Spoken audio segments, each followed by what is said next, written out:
Welcome back to VUEC. I'm here with Isiah Goldston. What's up? How you doing? I'm good. How do you feel today? I'm relaxed right now. Normally when you see me on set though, I'm running all over the place. So this is calm day right now. We actually met on a set. Yeah. It was a music video though.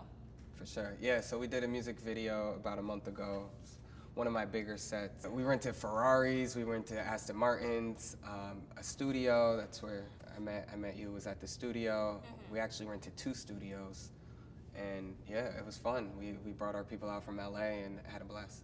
So tell me, how did you get started into something like this? Who wants to be a director when they're a kid? Actually, that wasn't the start goal. I just know. You want to go back to a kid, or yeah? Let's go back to a kid. All right. So I was 14, and my brother brought me in a recording studio. Okay. Yeah. So he was making a beat on Fruity Loops, and he had something to do, and he just put me in the chair and said, "Play with this." So I messed up the beat. Yeah, I messed it all up. I don't know. He probably went back to this and was like, "What the fuck is this?" And but I just found that type of shit fascinating. That was what I wanted to do. Beats. Yeah, just creating, making something out of thin air that was never there. You know what I'm saying? So I got involved in a recording studio. When I turned 18, I went to school. I started going to a technical school for it, and I just never stopped learning. And then that led me on the path to wanting to be a director. So you started off in music, Yeah. and then how did that transition happen? Well, because both industries coexist. So audio coexists with video. People in the video world need audio, and people in the audio world need video.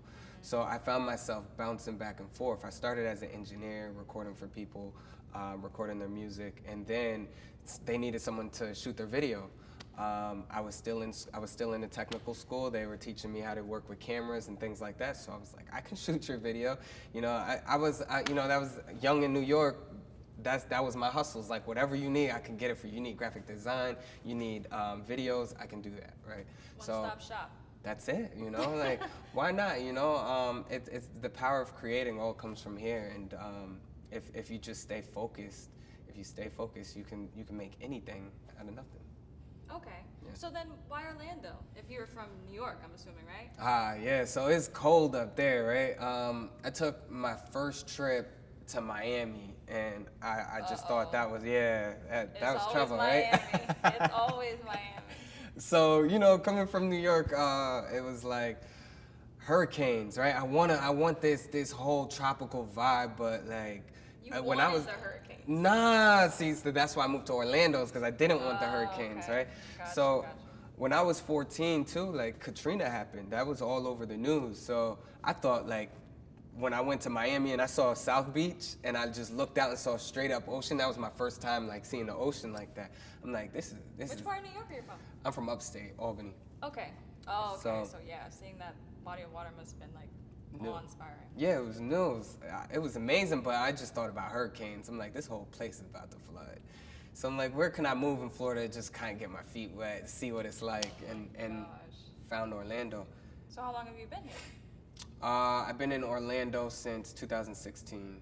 Yeah, 3 years. And you've been here doing school the whole time? All right. So when I first got here, I started my LLC, Gold Focus Media. Oh wow. Okay. I didn't know anybody when I got here, so everything was new to me, and building connections, it just wasn't happening. So I was trying to look for what can I do to jumpstart or expand, because you know everybody that I knew and that I was working with was from New York, and we're in New York, so it's hard to just like keep traveling back to go do business. I might as well be in New York if I'm going to do that, right? Yeah. How were you able to do all of this and provide for yourself? And I know you have a son. Yeah. Because you share him openly on your social media 5-year-old, pages. yeah. Yeah, you love this dude. Yeah. How were you able to work on all that? Like, you must have had a very stressful 3 years. Yeah, I mean, if people want to know, like, when I first started school, I went through a lot. I mean, my finances weren't good. My car got repoed. So I was biking to school. I lived 10 miles away from school, so I was biking to school. It was just keeping your eye on the prize. Like, shit's gonna happen, you know? And life gets hard. Life is always gonna get hard, and that's in anybody's situation. I'm sure you got situations where life's got hard. Everybody individually has their own circumstance, right? But it's up to the individual to be like, hey, I'm gonna keep powering through this, or I'm gonna give up, right? And I done took so many risks. I'm already down here. It's like, I'm not gonna give up, right? So I biked to school 10 miles. It was like, not sometimes class ends at like 9 o'clock at night, right? I'm biking 10 miles at night with a MacBook on my back and maybe camera equipment, and you know, like it could be dangerous, you know, like you never know, but it's just the dedication, right? And then when my son wakes me up in the morning with a smile on his face, I know it's time for me to go to work, right? You know, it's like I gotta provide for little man. I gotta make sure everything that I do is for him and setting him up right. And to be the guy to say to your kid, like, you can do anything in the world, right? You know, because you don't want them to settle.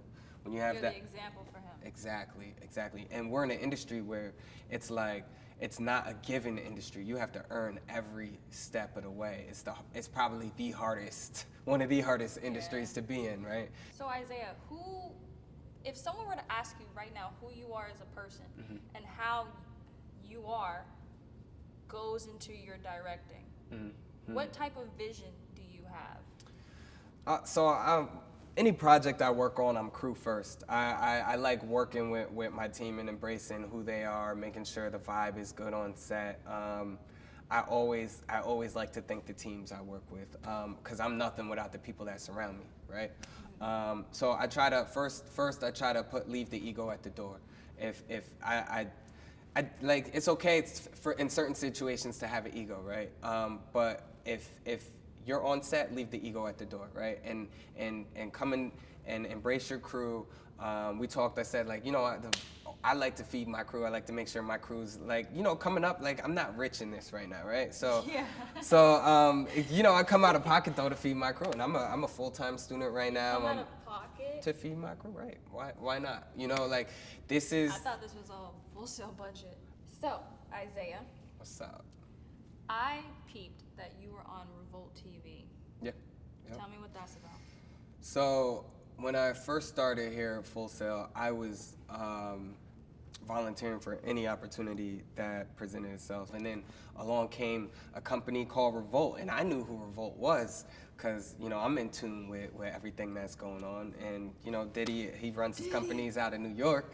So I got to be in tune with that. And I'm like, yeah, for sure. They were looking for brand ambassadors. Little did most people know that this was an opportunity to showcase that you have value to a company that's up and coming in the industry.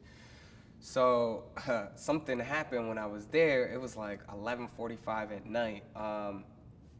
So I'm doing brand ambassador at Revolt Music Conference in South Beach. And it's 11:45, like, we need somebody to go do a Henny run for Nas. And I'm in the production office picking one of the production staff, picking their ear, like asking, like, how did you get in the industry? I'm trying to get involved, right? And somebody's like running down, like, we need somebody to grab 20 bottles of Hennessy for Nas now. And I'm just sitting trying to, like, not go, but because it sounded like something big, and you know, how am I gonna go get 20 bottles? And then they had a key PA, and they were like, all right, I need help, right? And then they were like, what are you doing? And pointing right at me, and I'm like, nothing. So we got up, and it's 11:45. Collins, the liquor store, closed at 12. Oh, right? It's 11:45, and we're still in the Eden Rock, and we're waiting for valet to pull the car around, right? So they pull the car around. We get to the first liquor store. It's like 11:50. And the guy's like, we have the company card. The guy's like, oh, I know Diddy. He's pointing to a picture on the wall of him and Diddy. He's like, Diddy's got money. He's like, your name's not on the card. I need cash, right? And we're like, you see our credentials, right? We work for Revolt. We need this, right? Yeah. And he's like, nah, I need cash. So we're like, we're not messing with you. We don't got time for this. It's 11:55. We're running down Collins to the next liquor store, right? We get in the next liquor store at 11:59, right? And we're like, we need everybody to back up. Like, we just started, I don't know, we went crazy. We're like, we need everybody to back up. We have a big order right now. And then we talked to the people at the counter. We're like, we need 20 bottles of Hennessy. We need your top Henny XO. We need Henny Privilege. We need all the Henny you got. Why do you need 20 bottles? Nas, it was a celebrating Nas night. So, okay. yeah, we were in there and we ended up making that happen, right? And the production coordinator saw that we made that happen, and she's like, all right, you can stick with me, right? So then she had me in the hallway, and I got like all these like high profile celebrities passing me, and I'm like, I feel like I'm really a part of the production now. I'm not a brand ambassador anymore. Yeah. So shout out to Dina Morrison. Dina Morrison is the one that was the production coordinator at that time. She saw my work ethic and just started calling me for every event that she needed. She's like, I'm in New Orleans, Global Spin Awards, come on. She's like, I'm here, come on, right? So I'm going to these events. I'm driving by myself 11 hours to New Orleans. You know, it's dedication, man. It's like, that's something I always wanted to be a part of. So I'm driving 11 hours, like falling asleep, like keeping myself up, falling asleep, keeping myself up. It's crazy, right? Just to get there and to get back. Art Basel in Miami, I drove down there 4 hours to work, right? Then it ended at like 3 a.m. I drove 4 hours back and then went straight to class after that, right? Just the dedication to be like, and they noticed that, so they just called me for more, like, oh, he's hungry, and it just put me in a couple good positions, and I was able to network with a lot of good people. But did you ever meet Diddy? Yeah, I've Diddy's passed by me. I've never got to like, you know who I did meet? I got to meet Master P. That was dope. I got to meet a lot of people, man, but like Diddy is I don't know how to say it. Diddy's presidential. So like he moves like the president. When you see Diddy walk through, he has an entourage. Diddy's a big deal. I don't think people realize how big of a deal Diddy is. He owns a couple big companies too. He owns Ciroc. So yeah. I've been able to get some opportunities through like marketing companies with Ciroc and Revolt, and just being around his team. Like a couple people that he's like that grew companies with Diddy. I'm in their circles, and he's a big deal, man. He's a big deal. I wish I could meet him. Hopefully he sees this like, yo, I need to, holla at the young kid right there. But I just watch what he does and what he runs, and it inspires me, They didn't want him in television, right? And he got his way into television, And I feel like a lot of people feel like the industry doesn't want them in there, right? Yeah. So we gotta pave our own way, right? And that's how I kind of started my company. It's like I was working so hard. Everybody wants fame or notoriety, right? They want to get big. With me, it was like I want to be established, right? And then I'm like, well, if I can't find anybody that wants to bring me on to their team, let me establish myself. So when I first moved to Florida, that's what my goal was. I'm gonna establish myself. Why don't you think you could have established this in New York? It's just the vibe is different. So it's when I came up in New York, it was a lot around me that was could have been troublesome or could have just brought me in the wrong direction. And I was trying to I just had my kid. I was trying to show him something different that I didn't, because I grew up crazy, and he doesn't have to. You know what I'm saying? So I wanted to give him a new environment so he didn't have to go through the same experiences that I went through. I'll just go through my situation, man. I come from 90s New York, basically crack era. So my parents were like involved in drugs. They came from nothing, right? I grew up under the state of New York, right? As my guardians, because my mom was addicted to drugs. My dad had issues, so they were never there to be there for me. Then I went through foster home to foster home to foster home, went around the block a lot, just group homes, whatever, all the way till I was about 14. I got incarcerated as a juvenile, and then when I came back out when I was 18, it was just like media. That's all I wanted to do, right? I never had a diploma, a high school diploma. When I got out, I got my GED. I took my SAT scores. I scored highly, and then I was like, I'm just gonna focus on school, right? So I'm the perfect example of like the rose in the concrete. You know what I'm saying? Like you just gotta have motivation and ambition to do something, and go and do it. My whole life was messed up until I got control of it. As a kid, I didn't have control of it. It was kind of like being thrown in the fire, right? No kid should have to go through that. But when I had control of my life, I took control. I didn't let anybody else guide me. I guided myself.